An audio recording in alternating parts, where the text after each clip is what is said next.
So hello everyone, मैं हूं CM Dwivedi और आप देख रहे हैं अपना पसंदीदा चैनल ज्ञानोदय के गुरुजी।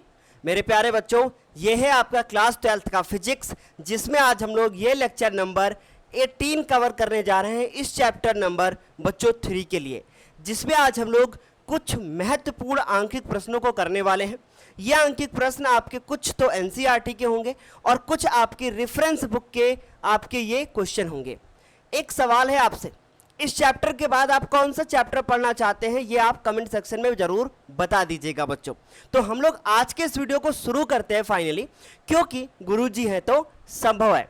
आपको हम बताएंगे कि आज के जो क्वेश्चन होंगे वो व्हीटस्टोन जो आपका ब्रिज है उस पर आधारित होंगे, किरचॉफ के नियम है उस पर आधारित होंगे, और साथ ही साथ एक दो क्वेश्चन हम लोग यहाँ पे करेंगे बच्चों किसके, आपका जो मीटर सेतु होता है उसका क्वेश्चन भी हम लोग यहाँ पे करने वाले हैं। तो चलिए फिर फाइनली इस सेशन को शुरू करते हैं बच्चों। आपके सामने ये पहला क्वेश्चन दिख रहा है जिसमें ये परिपथ बना हुआ है और लिखा हुआ है कि परिपथ में ज्ञात कीजिए ए व सी के बीच तुल्य प्रतिरोध, धाराओं I1 व I2 के मान भी ज्ञात कर रहे हैं। पहले इस परिपथ को समझ लेते हैं। इस परिपथ में यहाँ से बच्चों ये बैटरी है, यहाँ से धारा निकलना शुरू करती है, ए बिंदु पर पहुँचती है, उसके बाद दो भागों में बढ़ जाती है। I1 धारा इस ए बी भाग में जाती है और I2 धारा हमारी इस भाग में जाती है बच्चों। इसके बाद ये जो हमारा बीच में भी एक कोई लगा हुआ है प्रतिरोध, इसको हम मान लेते हैं कि ये 10 ओम का प्रतिरोध है। क्वेश्चन में भी दिया था, हमने लिखा नहीं यहाँ पे। तो अब यहाँ से I1 इधर चली गई। अब उसके बाद मन में एक सवाल होगा कि जब बी बिंदु पे I1 पहुंचेगी तो क्या I1 इस BC भाग में भी जाएगी या फिर दो हिस्सों में यहाँ पर भी बट जाएगी, क्योंकि इस क्वेश्चन का सबसे बड़ा यही ट्रिकी पॉइंट है। बच्चे यहीं पे गलत कर देते हैं और उनसे पूरा का पूरा गलत हो जाता है। तो हमने देखा कि भाई I1 यहाँ है, ये देखो यहाँ पे, और उसके बाद ये हमारी यहाँ पर भी क्या जाने वाली है, I1 ही जाएगी, ये इधर I1 नहीं जाएगी। अब सर जी क्यों यहाँ पे I1 नहीं जाएगी? क्योंकि धारा को अगर 2 मार्क दिखे तो वहाँ तो धारा जरूर जाने वाली है। ये मन में सवाल आता है, मैं आपको बताऊंगा। उसके बाद I2 जब यहाँ जाएगी तो इस डी पॉइंट पे पहुंचेगी, डी पॉइंट पे पहुंचने के बाद I2 DC की तरफ चली जाएगी, ऊपर की ओर नहीं जाएगी, या फिर ऊपर से आने वाली धारा इधर की ओर नहीं जाएगी। क्यों नहीं जाएगी, सवाल ये उठता है। चलिए सबसे पहले हम इसको हल करना शुरू करते हैं, तभी धीरे धीरे आप लोगों को सब कुछ क्लियर हो पाएगा। तो जरा ध्यान से देखना। सबसे पहले हम इसको ध्यान से देखेंगे और हम लिखेंगे कि ए बी के बीच जितना प्रतिरोध है ये हमने मान लिया कि हमारा कितना है, 15 ओम है। तो हमने इसको मान लिया कि भाई P बराबर हमने मान लिया कि ये हमारा 15 ओम है। हमने ये मान लिया कि Q बराबर जो वो दिया हुआ है वो 3 ओम है, और उसके बाद इसको हमने मान लिया कि R है, और R बराबर हमने इसको मान लिया कि भाई ये 30 ओम है, और इसको हमने मान लिया कि DC बराबर हमारा DC में जो प्रतिरोध दिया हुआ है उसको हमने मान लिया Q, और ये हमने मान लिया कि बच्चों कितना है, 6 ओम है। ये हमने मान लिया बच्चों, ऐसा मान लिया बच्चों, ठीक। अब अगर हम लोग ध्यान से इसको देखें तो हम कहेंगे कि अगर हम लोग P/Q और उसके बाद R/S का अनुपात निकालना शुरू करते हैं। हमने P की वैल्यू को रखा 15, उसके बाद Q की वैल्यू को रखा हमने 3, उसके बाद इधर R की वैल्यू को रखा बच्चों कितना है 30, और इसका वैल्यू रखा 6। 5 3 15, और यहाँ से देखेंगे तो 3 5 15 है ना, तो यहाँ से आएगा 3 1 3 और 3 5 15 आएगा, 6 1 6 और 6 5 30 आएगा। इसका मतलब इधर भी 5 आएगा और इधर भी 5 आएगा, दोनों पक्षों में क्या हो गया, बराबर हो गया। अब हम अगर ध्यान से देखें तो हम बोल सकते हैं कि जो ये परिपथ बना हुआ है ये हमारा व्हीटस्टोन परिपथ है।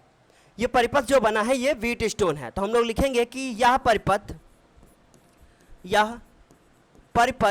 कैसा है बच्चों, व्हीटस्टोन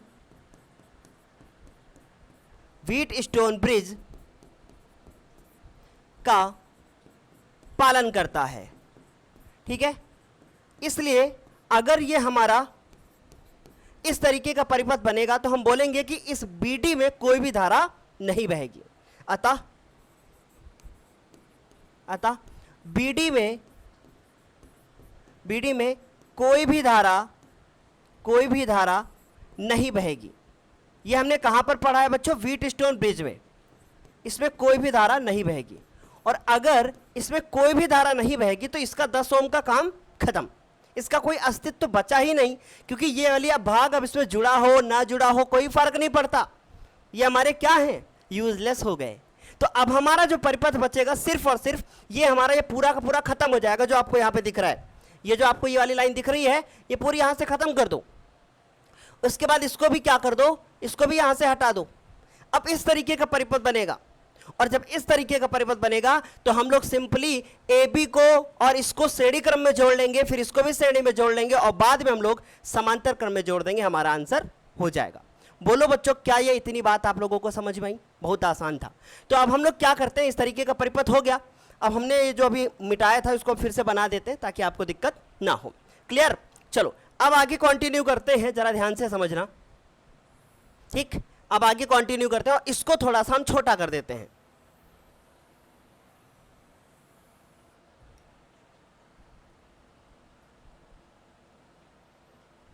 चलिए अब आगे जरा ध्यान से देखिएगा हमारी बात को।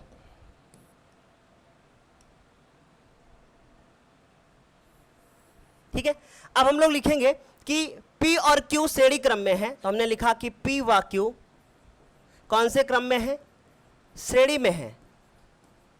ये हमारे श्रेणी में है। अगर ये हमारे श्रेणी में है तो हमारा, हम मान ले कि इनसे जो आंसर आएगा उसको हमने मान लिया कि R1 है, और R1 जो आएगा वो P + Q आएगा। भाई इनसे हमने मान लिया कि यहाँ से आएगा, तो अब 10 और ये 15 और 3 जुड़ जाएंगे आपस में, तो आंसर आएगा यहाँ से 18 ओम। इसी प्रकार से हम AD और DC को देखें, AD व DC भी कैसे हैं? AD व DC भी क्या है बच्चों? श्रेणी में है। और ये भी अगर श्रेणी में है तो इसका तो यही मतलब हुआ ना कि R2 बराबर हम लोग लिखेंगे तो आएगा आंसर हमारे भाई, ये हमने इसको R माना, इसको Q माना, तो 30 + 6 आएगा, तो यहां से आएगा हमारा कितना? 36 आ जाएगा बच्चों। ठीक, अब हमने जब ये कर लिया तो यहां से जो आएगा, यहां से जो आएगा वो दोनों समांतर क्रम में हो जाएंगे, क्योंकि भाई इसमें धारा अलग है, इसमें भी धारा अलग है। तो हम लोग लिखेंगे कि अतः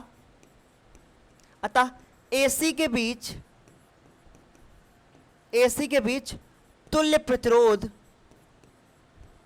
अगर हम लोग निकालेंगे तो 1 बटे जो हमारा R AC आएगा, मैंने यहां AC लिख दिया, ठीक है, बड़े हो गए तुम लोग, R AC आएगा वो 1 बटे R1 और प्लस 1 बटे R2 आएगा। और R1 और R2 के मान हम लोगों को ऑलरेडी पता है बच्चों। तो R1 का वैल्यू कितना था, देखो जरा ध्यान से, तो 1 बटे RAC, R1 का मान 1 बटे 18 था और इसका मान 1 बटे 36 था। एलसीएम ले लोगे 36 आएगा, यहाँ 2 आएगा, यहाँ 1 आएगा, ये 3 बटे 36 हो जाएगा, तो यहाँ से आएगा आंसर 1 बटे 12। तो 12 को उल्टा कर दोगे क्योंकि अभी हम लोग R और ये AC निकालते हुए चले आ रहे हैं, तो यहाँ से हमारे पास R AC आएगा जो वो आएगा 12 ओम। बताओ कितना आसान क्वेश्चन पूछ लिया हम लोगों से, है ना? ये ऐसे ही प्रश्न आते हैं पेपर में बच्चों। हमने ये निकाल लिया है कि A व C के बीच तुल्य कितना प्रतिरोध होगा, आंसर में मिला लेता हूं, बिल्कुल 12 ओम ही होगा। ठीक, आगे कंटिन्यू करते हैं। अब हमसे I1 और I2 के मान पूछे हुए हैं, हमसे I1 का मान पूछा है और I2 का मान पूछा है। तो अगर हम लोग ये जरा ध्यान से देखें कि इधर जो जा रहा है वो 18 ओम में जा रही है धारा और इधर 36 में जा रही है। सुनिएगा, इधर 18 में जा रही है, इधर 36 में जा रही है, इसका मतलब इधर धारा कम जा रही है क्योंकि इधर प्रतिरोध ज्यादा है, इसलिए I2 का मान अभी देखना कम आएगा और I1 का मान ज्यादा आएगा। आप ऐसा नहीं कह सकते कि I1 निकाल लेंगे सर जी और उसको हम लोग ऐसे डिवाइड कर देंगे 2 हिस्सों में, ऐसा आप नहीं कह सकते। तो सबसे पहले हमें यह निकालना पड़ेगा कि भाई इस बैटरी से कितनी धारा निकल रही है, ये निकालेंगे। जब ये हम लोग निकाल लेंगे तो उसके बाद फिर हम लोग देखेंगे कि यहां इसके बीच में कितना प्रतिरोध है और इसके बीच में कितना प्रतिरोध है। विभवांतर में 6 वोल्ट दिया है और समांतर क्रम में विभवांतर नहीं बदलता, इसलिए A से लेकर यहां ऊपर वाले इस परिपथ में जो आपको ABC आपको दिख रहा है, इसमें जो आपका धारा होगा वो सेम होगा और इसमें A से लेकर यहां तक विभवांतर भी समान होगा, यहां से यहां तक भी विभवांतर समान ही होगा। समझ में आ रही बात? आराम से हम लोग इसको कैलकुलेट कर लेंगे। तो सबसे पहले ये निकालते हैं कि भाई I1 निकालना है या एक और भी तरीका है, हम टोटल धारा तो हमसे पूछी नहीं गई, तो एक और तरीका है मेरे पास। A से लेकर यहां तक हम देखेंगे तो विभवांतर समान होगा और यहां पर भी हमारे पास विभवांतर समान होगा, मतलब यहां से यहां तक 6 विभवांतर है और उसके बाद फिर हमारे पास भाई विभवांतर 6 है और प्रतिरोध हमारे पास 18 है। विभवांतर भी पता है, प्रतिरोध भी पता है, धारा निकाल लेंगे हम लोग। आई बात समझ में? चलो तो हम लोग करते हैं इसको।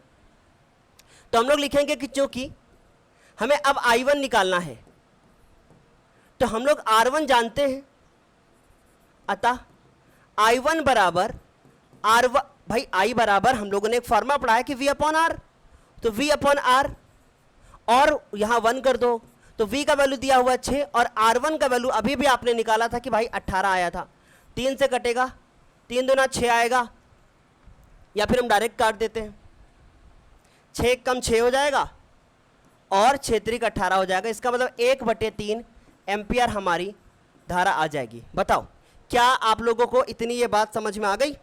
कितना आसान था। इसी तरीके से हम लोग I2 भी निकालेंगे, इसी तरीके से हम लोग लिखेंगे इसी प्रकार I2 बराबर निकालेंगे, तो I2 बराबर लिखेंगे हम लोग V अपॉन R और उसके बाद 2। V का वैल्यू तो 6 है, R2 का वैल्यू 36, तो 6 कम 6, 6 छाक 36 और ये आ जाएगा हमारे पास 1/6 एम्पियर। ठीक, और मैंने आपको अभी बोला था ना कि भाई I1 में धारा ज़्यादा जाएगी, तो ज़रा ध्यान से देखना है, मैं आपको यहाँ पे हिंट भी दे रहा हूँ, ज़रा ध्यान से देखिए। ये हमने लिखा कि I1 और ये ग्रेटर ही देखो I2 से, क्योंकि 1/6 छोटा है और लगभग जो हमारी धारा है वो 2 गुना मतलब डबल का फर्क है, क्योंकि प्रतिरोध भी ऊपर हमारा 18 था, नीचे 36 था, इसलिए नीचे जितनी धारा होगी उसकी डबल धारा ऊपर होगी, और नीचे धारा 1/6 है, ऊपर इसका डबल होगा, मतलब 2 से गुणा कर दो तो 1/3 आएगा। देखो ये सारी चीजें होती है बच्चों क्वेश्चन में, तो हमें उम्मीद है कि आपको ये क्वेश्चन बेहतर समझ में आया होगा। चलिए इसके बाद हम लोग अब अगले प्रश्न की बात करते हैं। हाँ, तो हमारा अगला जो ये क्वेश्चन है, ये लिखा है कि 1 मीटर लंबे तार वाले मीटर ब्रिज के प्रयोग संतुलन बिंदु सिरे से 30 सेंटीमीटर पर आया है। मतलब जो संतुलन आया है वो कहां से आया है? जो हमारा सिरा है उससे 30 सेंटीमीटर आया है दूर। यार ये समझ ही में नहीं आया, क्या कह रहा है क्वेश्चन, जरा ध्यान से समझो मेरी बात को। पहले यहां पे इन्होंने इस क्वेश्चन में बोल दिया है कि आपको पता है कि भाई यहां पे कुछ तांबे की प्लेट होती है मीटर ब्रिज में, ठीक है, इस तरीके का मीटर का ब्रिज का आपका चित्र बना होता है, आपको पता है कि इसमें कुछ तांबे की प्लेट होती है। उसके बाद इन तांबों की प्लेट के बाद भाई इस तरीके से बना होता है, सबको ये बात पता है, ठीक है। अब इसमें एक तार लगा होता है, तो इसमें एक तार लगा होता है यहां से लेकर यहां से यहां ऐसे, और ये यहां तक, यहां से लेकर मैं आपको दूसरे कलर से दिखाता हूं, ऐसे तार लगा होता है। ये तार जो लगा होता है, इस तार की लंबाई की होती है 1 मीटर, मतलब 100 सेंटीमीटर, ठीक है। यहां पे एक प्रतिरोध लगा होता है और यहां पर भी एक प्रतिरोध लगा होता है बच्चों, ठीक। मैंने मान लिया कि R है और ये हमारा S है, ऐसे हो गया। इन्होंने बोला कि भाई संतुलन जो हमारा आता है वो कितना आता है? 30 सेंटीमीटर। तो संतुलन में होता क्या है? यहाँ पे एक गैल्वेनोमीटर लगा होता है और यहाँ पे हमारे पास एक कुंजी लगी होती है जिसको हम लोग जॉकी भी कहते हैं अंग्रेजी में। अब संतुलन आया है कि इसमें कोई विक्षेप नहीं हो रहा है, ठीक। इन्होंने इस क्वेश्चन में बोल दिया कि 30 सेंटीमीटर दूर इस सिरे से यहां तक 30 सेंटीमीटर है और तार इसमें 1 मीटर का है। अगर तार 1 मीटर का है तो हमें पता है कि ये हमारा यहां से यहां तक 100 सेंटीमीटर का है। मैं मान लूं कि हमारा ये सिरा A है और ये सिरा हमारा B है, ठीक है, B ना मानूं, इसको मैं C मानूं, और ये सिरा हमारा यहां पे जो दिख रहा है ये बीच में, ये हमारा B है, और ये जो सिरा आपको दिख रहा है ये हमने D मान लिया है। A से लेकर D तक लंबाई दी गई है, D से लेकर C तक लंबाई हम निकाल लेंगे कि भाई 70 होगी,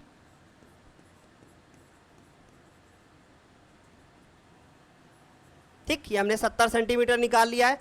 यार सही से लिख देते हैं थोड़ा, ये हमने निकाल लिया कि कितने सेंटीमीटर है बच्चों? 70 सेंटीमीटर निकाल लिया।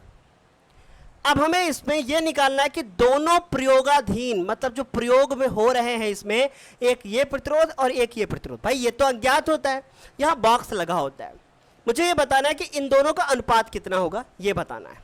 चलो शुरू करते हैं हम लोग इस कहानी को। हम एक फॉर्मूला जानते थे, बहुत अच्छे से मेरी बात को सुनना, ये हमारा दिया हुआ है 30 सेंटीमीटर। तो हम लोग लिखे कि भाई AD बराबर, जिसको हम लोग L मानते हैं, ठीक है, AD बराबर जो कि जिसको हम लोग L मानते थे, ये दिया हुआ है हमें 30 सेंटीमीटर, ठीक। हम इसको हल करेंगे।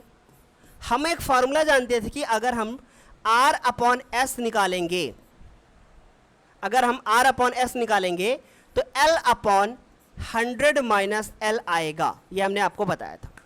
इसी फॉर्मूले को मैंने आपको बताया था कि s इज इक्वल टू, ध्यान से सुनिएगा, s is equal to 100 minus l, ठीक है। s इज इक्वल टू, भाई उल्टा कर रहे हैं ना, r से गुणा करेंगे और ये r, क्योंकि देखो ये r इसके साथ गुणा हो रहा है जाके, तो देखो हमने इसके साथ गुणा कर दिया, लेकिन इसकी हमें कोई जरूरत नहीं, क्योंकि हमें r अपॉन s का मान निकालना है। बहुत आसान है इस ये प्रश्न हमारा। तो इन दोनों का निकालना है हमें अनुपात। तो r का वैल्यू हमें नहीं पता, s का वैल्यू भी नहीं पता, लेकिन l का वैल्यू दिया हुआ 30, और ये 100 में से हम लोग 30 को माइनस कर देंगे। आपका जो आंसर आएगा यहाँ से वो आएगा r अपॉन s बराबर 30/70। बोलो क्या ये बात समझ में आ गई? सर इतना छोटा सा क्वेश्चन था तो आपने ये सब क्यों बताया? ये सब जरूरी था बताना, इसलिए बताया गया है, ठीक है। अब इसके बाद फिर 30/70, तो हमने क्या किया, ये इसके साथ कैंसिल आउट होगा, और उसके बाद यहाँ से मेरे पास आएगा कि भाई r upon s is equal to 3/7। तो अनुपात निकालना था, तो हमने निकाल लिया कि r अनुपात s बराबर आ गया 3:7। बताओ तो ये क्या आप लोगों को आया समझ में? कुछ था इसमें? कुछ भी तो नहीं था ना। तो इस तरीके से हमारा ये आंसर आ जाता है, बहुत आसान है। अगले प्रश्न की ओर बढ़ते हैं। हमारा अगला प्रश्न है, परिपथ में a व b के बीच तुल्य प्रतिरोध ज्ञात करो। बहुत आसान प्रश्न है, लेकिन जब पेपर में आता है तो 2 नंबर आपके चले जाते हैं। क्यों? आप इसमें सोचने लगते हो कि भाई धारा यहां से बही और उसके बाद जब यहां पहुंची तो वो कहां कहां पे गई, ये आपके दिमाग में आता है। देखो, जो धारा यहां से जाएगी, इसमें जाएगी और इसमें जाएगी। मैंने मान लिया कि इसमें I1 धारा जा रही है, इसमें I2 धारा जा रही है। अगर यहां पे धारा पहुंचेगी तो उसको इधर भी आना पड़ेगा, लेकिन ये तो व्हीट स्टोन ब्रिज जैसा कुछ दिख रहा है। तो इसके लिए हम करेंगे क्या? देखो, हम करेंगे ए बी, मान लिया हमने यहाँ सी लिख दिया और यहाँ डी लिख लिया। अब ध्यान से देखो, मैं ध्यान से बच्चों, हम लोग यहाँ लिखेंगे कि चूंकि AC के बीच बच्चों प्रतिरोध, ये निकाला कि A से लेकर C के बीच कितना प्रतिरोध है। फिर C से लेकर B, इसको B मानेंगे क्योंकि यहाँ B है, तो C से B तक प्रतिरोध, तो हमने लिख दिया कि BC के बीच प्रतिरोध, ये हमने लिख लिया बच्चों। इसके बाद फिर हम लिखेंगे कि भाई A से लेकर D तक प्रतिरोध, A D के बीच प्रतिरोध, ये हम लोग निकालेंगे। देखो ये सब बहुत आसान प्रश्न है, लेकिन ये प्रॉब्लम हो जाती है जब आप इनको नहीं पढ़ते हैं। फिर उसके बाद BD के बीच प्रतिरोध, ये जो यहां से आंसर आएगा वो आएगा भाई R/R और R/R, इसका मतलब 1/1 आएगा। तो इससे ये पता चलता है कि यह व्हीट स्टोन ब्रिज की कैसी अवस्था है? यह व्हीट स्टोन ब्रिज की संतुलित अवस्था है। तो हमने लिखा यह व्हीट स्टोन ब्रिज की कैसी अवस्था है बच्चों? संतुलित अवस्था है, ये हमने मान लिया। और अगर ये व्हीट स्टोन ब्रिज की संतुलित अवस्था है, इसका ये मतलब है कि अतः जो C से लेकर D है ना, CD में जो धारा होगी वो क्या होगी? शून्य होगी।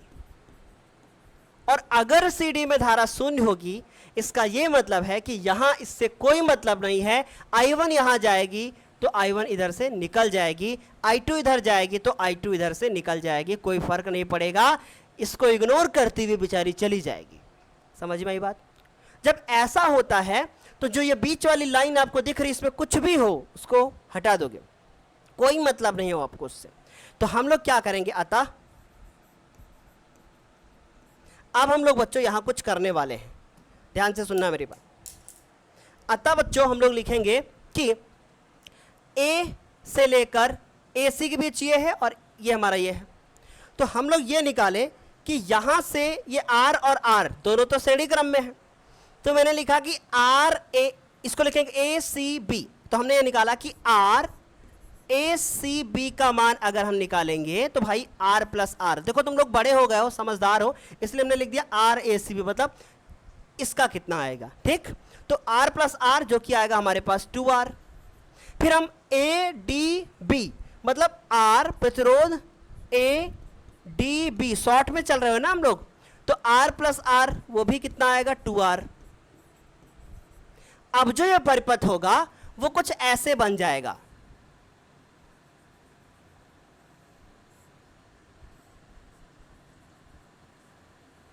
ऐसे बन जाएगा, और यहां पर भी 2R होगा और यहां पर भी 2R होगा, है ना। तो ये अब समांतर में हो गए। इसका ये मतलब हुआ बच्चों कि अब हम लोग यहां पे ज्ञात करेंगे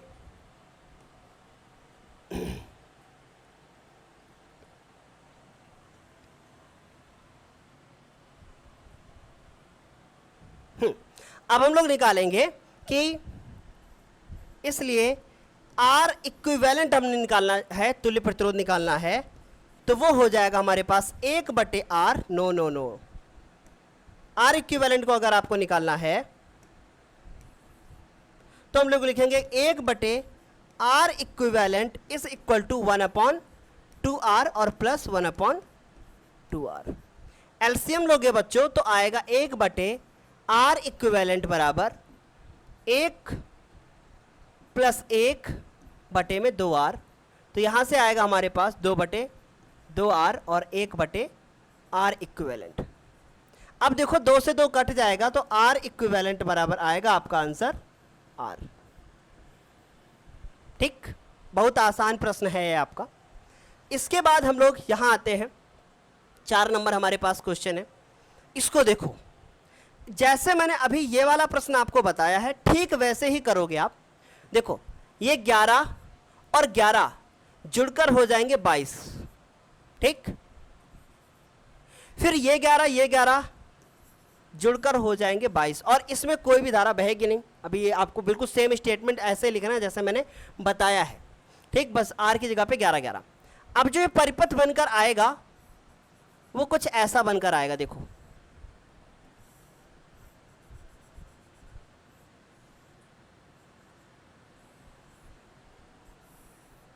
ठीक।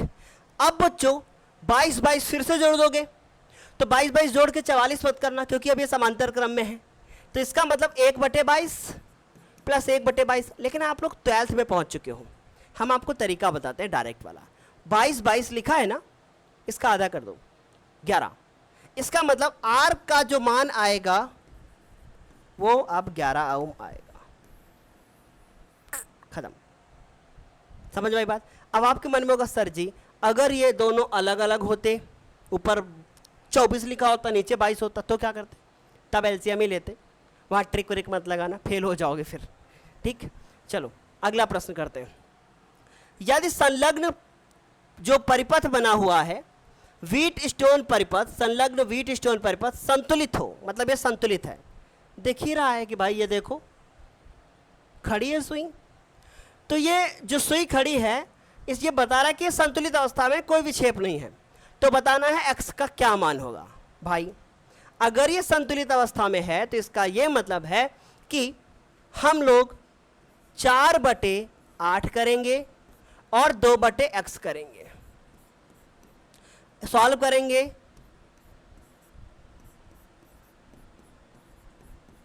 तो x बराबर आएगा आपका 4 ओम। एक और भी तरीका है, हम ये 4/2 कर सकते हैं और 8/x कर सकते हैं।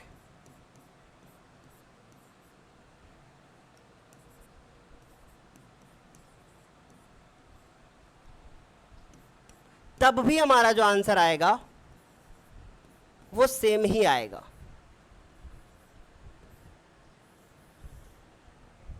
तो क्या ये आप लोगों को आज की इस क्लास में जो हमने आपको बताया वो आपको क्या अच्छे से समझ में आया है?